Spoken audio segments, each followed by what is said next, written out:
Enquanto eu assistia à televisão, meu marido irrompeu na sala e, após minha sogra cochichar algo em seu ouvido, seu rosto escureceu de raiva. Ele gritou perguntando por que eu estava perdendo tempo e quebrou a TV na minha cabeça. Sangrando e implorando por ajuda, fui arrastada pelos cabelos e jogada para fora. Tremendo, liguei para meu irmão, mas quando ele chegou, o que se seguiu foi mais aterrorizante do que eu poderia imaginar. Meu nome é Helena Costa e o que vou compartilhar é uma história que nunca pensei que viveria para contar. É uma história de amor, traição e, por fim, de como encontrei minha força em meio a uma dor inimaginável. Se alguém tivesse me dito há 3 anos que eu estaria aqui contando isso, eu não teria acreditado. Mas a vida tem um jeito de nos surpreender, não é mesmo? Tudo começou quando conheci João Carlos. Eu tinha 26 anos, morava em São Paulo e trabalhava como designer gráfica em uma pequena empresa. Minha vida era simples e estável, até João entrar no meu mundo. Um bancário de 30 anos com um charme capaz de iluminar qualquer ambiente. Era educado, articulado e me fazia sentir como a pessoa mais importante de sua vida.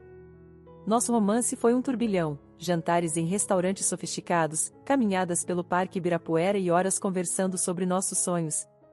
Ele parecia perfeito e, quando me pediu em casamento 6 meses depois, disse sim sem hesitar. Nossos amigos nos chamavam de casal perfeito, e eu acreditava nisso. Mas, como aprendi, a perfeição costuma ser uma ilusão. Depois do casamento, nos mudamos para uma casa bonita em um bairro tranquilo de São Paulo. No início, parecia um sonho realizado. Me dediquei a transformar a casa em um lar, cozinhando os pratos favoritos de João e garantindo que tudo estivesse perfeito.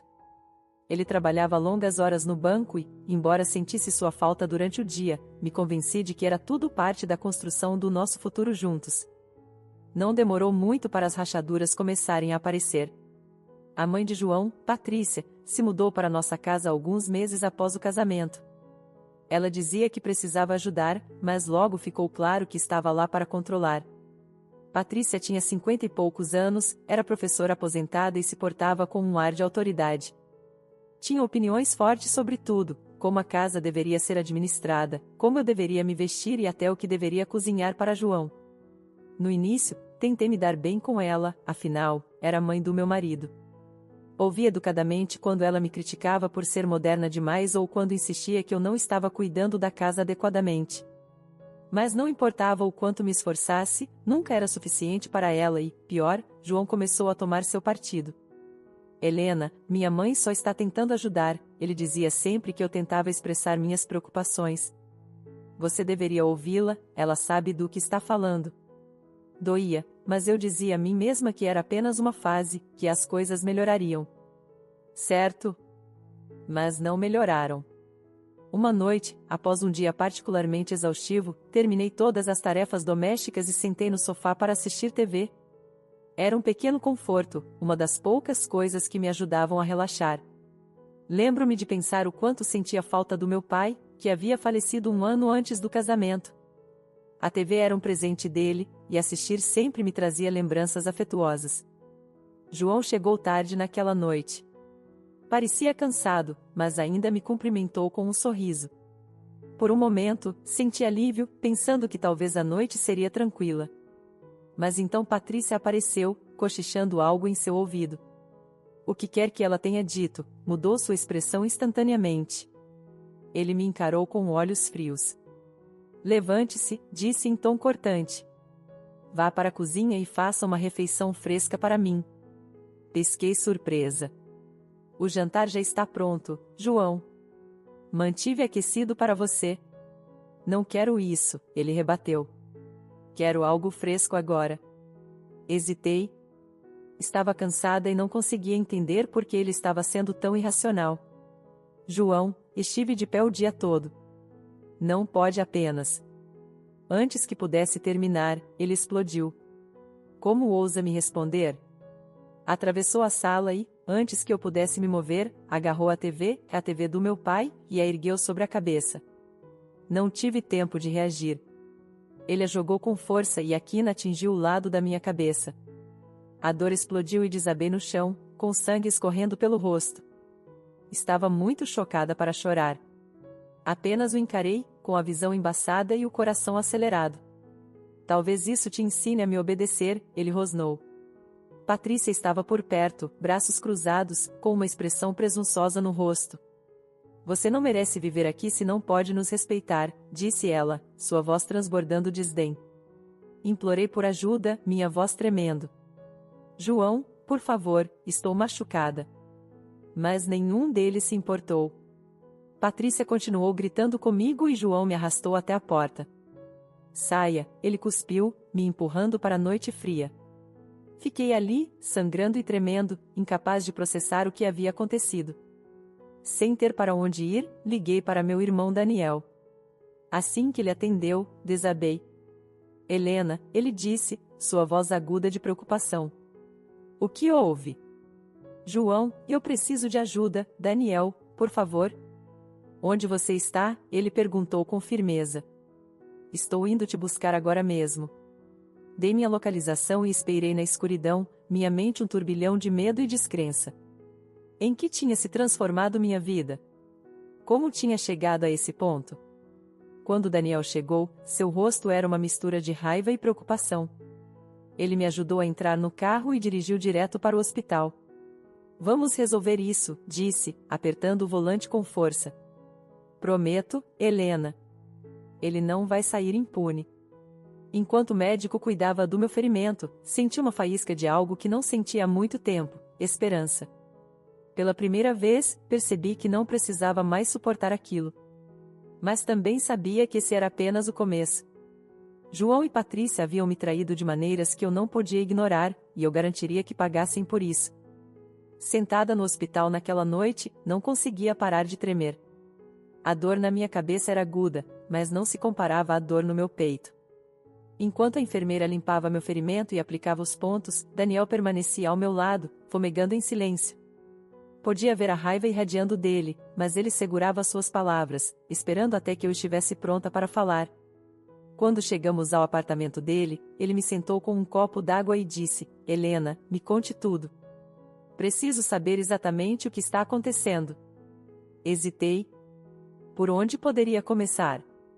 Mas sabia que precisava contar a ele, então comecei do início, relatando cada instância da interferência de Patrícia e da crescente frieza de João. Contei como tentei agradá-los, como esperava que as coisas melhorassem e como tudo culminou naquele momento horripilante quando João quebrou a TV na minha cabeça. Daniel ouviu atentamente, punhos cerrados, mandíbula tensa. Quando terminei, ele estava fervendo de raiva.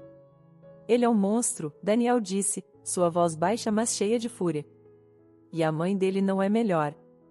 Helena, você não pode voltar para lá. Nunca. Eu sei, sussurrei, lágrimas escorrendo pelo rosto. Mas o que posso fazer? Eles deixaram claro que não pertenço mais lá. Nem tenho minhas coisas. Esqueça suas coisas, Daniel disse com firmeza. O que importa é sua segurança. Vamos resolver o resto, mas primeiro vamos garantir que eles paguem pelo que fizeram com você. Assenti, sentindo uma mistura de medo e alívio. Pela primeira vez em meses, senti que não estava sozinha. Daniel era meu porto seguro e sabia que ele não me deixaria enfrentar isso sozinha. Nos dias seguintes, fiquei com Daniel, tentando me recuperar física e emocionalmente. Ele me ajudou a dar entrada no divórcio e, embora o processo fosse intimidador, também foi libertador. Cortar laços com João era como recuperar uma parte de mim mesma que havia perdido. Mas eu sabia que o divórcio não era suficiente. A raiva e a humilhação queimavam dentro de mim, e eu queria justiça.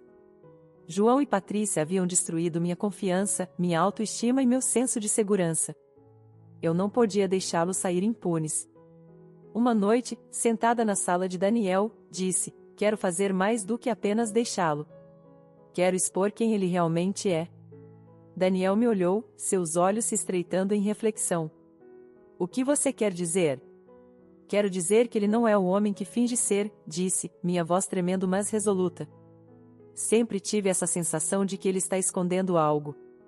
O jeito como é tão secretivo sobre seu trabalho, as horas extras, os telefonemas inexplicados, tem algo errado.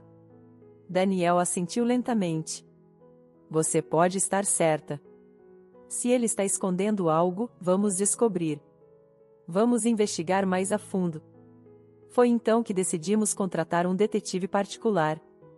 Daniel encontrou um homem chamado Jorge Lima, um investigador experiente com reputação de conseguir resultados. Quando nos reunimos com Jorge, expliquei minhas suspeitas sobre as atividades de João no banco.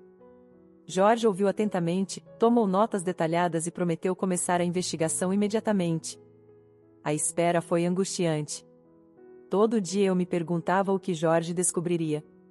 Parte de mim temia estar exagerando, que estava perseguindo fantasmas, mas outra parte, aquela que havia vivido com as mentiras e manipulações de João, sabia que havia algo sombrio sob a superfície. Então, cerca de 2 semanas depois, Jorge ligou. Encontrei algo, ele disse. Podemos nos encontrar pessoalmente? Meu coração disparou enquanto Daniel e eu dirigíamos até o escritório de Jorge. Quando nos sentamos, Jorge apresentou as evidências que havia reunido. A verdade era pior do que eu poderia imaginar. João não era apenas um marido controlador, que era um criminoso. Ele estava desviando dinheiro do banco, lavando através de contas falsas e canalizando para holdings offshore. Jorge nos mostrou documentos, extratos bancários e até fotos de vigilância. Era inegável. Eu sabia que ele estava escondendo algo, disse suavemente. Mas isso é enorme. Vamos levar isso às autoridades, Daniel disse, sua voz cheia de determinação. Jorge assentiu. Vocês devem fazer isso. Mas tenham cuidado. Pessoas como João não reagem bem quando são encurraladas. Senti um arrepio descer pela minha espinha, mas sabia que Jorge estava certo. João era perigoso, e isso não era mais apenas sobre mim. Suas ações haviam prejudicado outros, e eu não podia deixá-lo continuar. No dia seguinte, Daniel e eu fomos à polícia com as evidências de Jorge. A delegada Rebeca Santos, responsável pelo caso, ouviu atentamente enquanto explicávamos tudo. Isso é consistente, ela disse, folheando os arquivos. Vamos iniciar uma investigação imediatamente.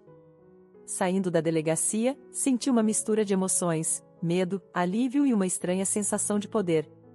Por tanto tempo me senti impotente, presa em um pesadelo do qual não conseguia escapar. Mas agora estava reagindo e, pela primeira vez em muito tempo, acreditei que poderia realmente vencer. Mal sabia eu que a batalha estava apenas começando. Os dias após o encontro com a delegada Santos foram um borrão de energia nervosa. A polícia havia assumido a investigação e me via ansiosamente aguardando atualizações. Ficava repassando as palavras de Jorge na minha cabeça, João era perigoso. Eu sempre soube que ele tinha um temperamento explosivo, mas agora o via sob uma luz completamente diferente. Não era apenas sobre sua crueldade comigo, era sobre ele ser um homem que quebrava leis, traía a confiança e vivia uma vida dupla. Tentei me manter ocupada, mergulhando em qualquer coisa que pudesse me distrair. Daniel continuava sendo minha fonte constante de força, sempre me visitando e lembrando que eu não estava sozinha nisso. Mas nem mesmo suas garantias podiam aplacar completamente meus medos. Eu sabia que uma vez que João descobrisse o que estava acontecendo, não haveria volta. Cerca de uma semana depois, a delegada Santos me chamou para uma reunião. Quando Daniel e eu chegamos à delegacia, ela tinha uma pasta sobre sua mesa, sua expressão séria mas determinada. Fizemos progressos significativos, ela começou, gesticulando para nos sentarmos. Graças às evidências que seu investigador forneceu, pudemos confirmar que João está envolvido em uma operação de lavagem de dinheiro em larga escala. Ele tem desviado fundos do banco há mais de 2 anos e usando empresas de fachada para encobrir seus rastros. A dimensão de seus crimes é massiva. Ouvir tudo explicado dessa forma me deixou sem fôlego. Eu suspeitava que ele estava escondendo algo, mas a extensão de sua traição era impressionante. O que acontece agora? Perguntei, minha voz tremendo. Construímos um caso forte contra ele, disse a delegada Santos. Já começamos a monitorar seus movimentos e estamos nos preparando para fazer a prisão. Mas preciso que você seja cuidadosa. Quando ele perceber que o cerco está se fechando, ele pode tentar entrar em contato com você ou pior. Assenti, apertando a borda da cadeira. Não vou deixar que ele me alcance, disse, embora no fundo estivesse aterrorizada. Ao sairmos da delegacia, Daniel se virou para mim. Você está lidando com isso incrivelmente bem, Helena. Sei que não é fácil. Não é, admiti, mas preciso ver isso até o fim. Depois de tudo que ele fez, não posso deixá-lo sair impune. Naquela noite, sentei sozinha na sala de Daniel, olhando pela janela. Minha mente voltou ao início do meu relacionamento com João. Como o homem que uma vez segurou minha mão e me prometeu uma vida inteira de felicidade podia ser o mesmo que quebrou uma TV na minha cabeça e desviou milhões? A traição cortava mais fundo do que eu poderia imaginar, mas também alimentava minha determinação. Ele já tinha tirado muito de mim, era hora de ele enfrentar as consequências. Os dias seguintes foram tensos. Não conseguia parar de imaginar o que aconteceria quando João fosse preso. Ele reagiria com violência? Negaria tudo? Parte de mim temia o confronto, mas outra parte, uma que mal reconhecia, queria vê-lo derrotado. Finalmente, a ligação chegou. A delegada Santos nos informou que João havia sido detido mais cedo naquela manhã. Ele não resistiu, disse ela, seu tom calmo mas firme. Mas está alegando inocência, dizendo que é tudo mal-entendido. Claro que sim, disse amargamente. É o que ele sempre fez, fingir ser a vítima. Apesar de sua negação, senti um peso sair dos meus ombros. Saber que ele estava atrás das grades, mesmo que temporariamente, me dava uma sensação de segurança que não sentia há meses. Mas eu sabia que isso estava longe de acabar. O próximo passo seria o julgamento, e eu teria que reviver tudo para garantir que ele enfrentasse a justiça. Enquanto me preparava para o julgamento, as lembranças de João me assombravam. Lembrava do jeito como ele me olhava com desdém quando eu não atendia suas expectativas impossíveis. Lembrava das noites em que chorei até dormir, me perguntando por que não era suficiente para ele. E lembrava do momento em que ele me jogou para fora, sangrando e quebrada, como se eu não fosse nada. Mas essas memórias não me quebraram. Se algo, elas me fortaleceram. Canalizei minha dor em determinação, sabendo que precisava me levantar não apenas por mim, mas por qualquer pessoa que já foi feita para se sentir impotente.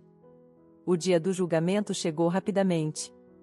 O tribunal era intimidador com seus tetos altos e fileiras de bancos de madeira. Sentei com Daniel, segurando sua mão para me apoiar, enquanto João era trazido. Ele parecia calmo, quase presunçoso, como se acreditasse que poderia se safar disso. Mas conforme a promotoria apresentava as evidências, os documentos, as fotos de vigilância, o testemunho do investigador, vi sua confiança vacilar. Quando chegou minha vez de testemunhar, caminhei até o banco com pernas trêmulas mas coração firme.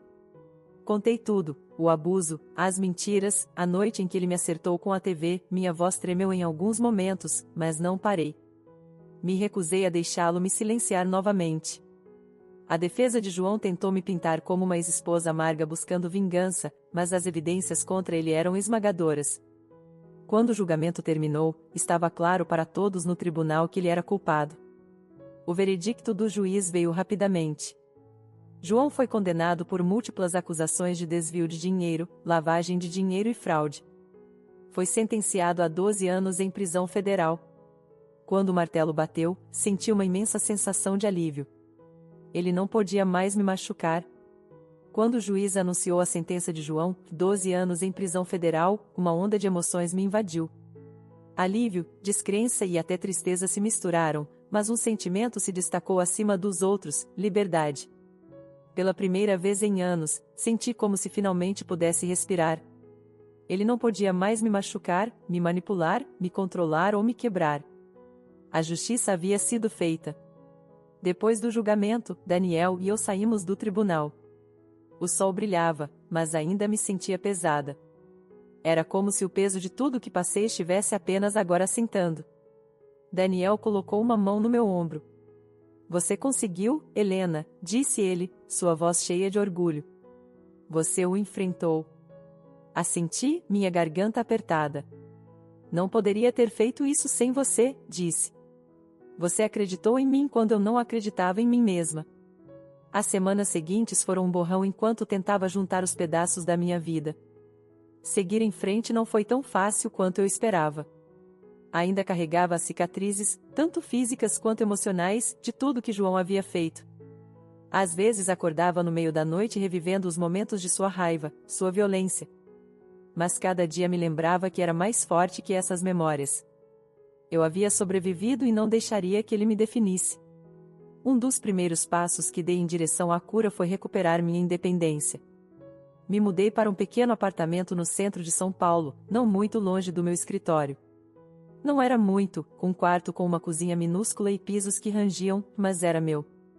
Cada móvel que escolhi, cada quadro que pendurei nas paredes parecia uma declaração da minha nova vida. Pela primeira vez, tinha um espaço que era verdadeiramente meu, livre da sombra de João. O trabalho se tornou outro refúgio. Me dediquei aos meus designs, encontrando consolo no processo criativo. Meu chefe, que sempre foi compreensivo, me deu oportunidades de assumir projetos maiores, e aos poucos comecei a reconstruir minha confiança. Não foi fácil, ainda tinha momentos de dúvida, me perguntando se era realmente capaz, mas com cada sucesso, provava a mim mesma que era. Daniel continuou sendo meu porto seguro através de tudo isso. Ele me visitava constantemente, seja trazendo compras ou apenas sentando comigo no sofá assistindo filmes e conversando sobre qualquer coisa menos o passado. Ele me lembrava que não estava sozinha, e isso fazia toda a diferença. Um dia, enquanto organizava alguns papéis antigos, encontrei uma fotografia do meu casamento. Na foto, João sorria para mim, seu braço em volta da minha cintura. Fiquei olhando para ela por muito tempo, tentando reconciliar o homem na foto com o homem que havia me machucado tão profundamente. Por fim, rasguei a foto ao meio e joguei fora. Parecia simbólico, como se finalmente estivesse me libertando da versão dele que uma vez amei. Mas minha cura não era apenas sobre esquecer, era sobre aprender. Tirei um tempo para refletir sobre tudo que havia suportado e percebi o quanto isso me havia fortalecido. Encontrei uma resiliência dentro de mim que não sabia que existia. Tinha enfrentado traição, humilhação e dor, e saído do outro lado. Não era mais a mesma pessoa que havia me casado com João, mas estava bem com isso. A nova versão de mim era mais corajosa, mais sábia e determinada a nunca mais deixar ninguém tirar meu poder. Quanto a João, sua sentença causou ondas de choque na comunidade. Seus crimes viraram manchetes, e o banco onde trabalhava emitiu um pedido público de desculpas por não ter detectado suas atividades fraudulentas antes. Soube por conhecidos que Patrícia, sua mãe, havia se mudado, provavelmente por vergonha. Parte de mim queria confrontá-la, exigir um pedido de desculpas pela forma como me tratou, mas percebi que não valia a pena. Ela não valia a pena. Minha energia seria melhor gasta comigo mesma e meu futuro. Uma noite, Daniel e eu saímos para jantar para comemorar. Não era uma grande ocasião, apenas nós dois em um pequeno restaurante italiano, mas parecia significativo. Quando brindamos nossos copos, ele disse: "A sua liberdade." "A minha liberdade", repeti, sorrindo pelo que parecia a primeira vez em eras. Era um sorriso genuíno, que vinha de um lugar de paz. Agora, enquanto conto esta história, percebo o quanto avancei. O que aconteceu comigo foi horrível, mas não me quebrou. Me ensinou que mereço coisa melhor, que tenho voz e direito de lutar por mim mesma e, mais importante, me ensinou que não importa quão sombrias as coisas pareçam, sempre há uma saída. João pode ter pensado que poderia me controlar para sempre, mas ele me subestimou. Subestimou a força que eu tinha enterrada bem fundo dentro de mim. E agora, enquanto olho para o futuro, sei de uma coisa com certeza: estou livre. Livre para viver, para sonhar e para construir uma vida nos meus próprios termos. E isso, para mim, é a maior vingança de todas.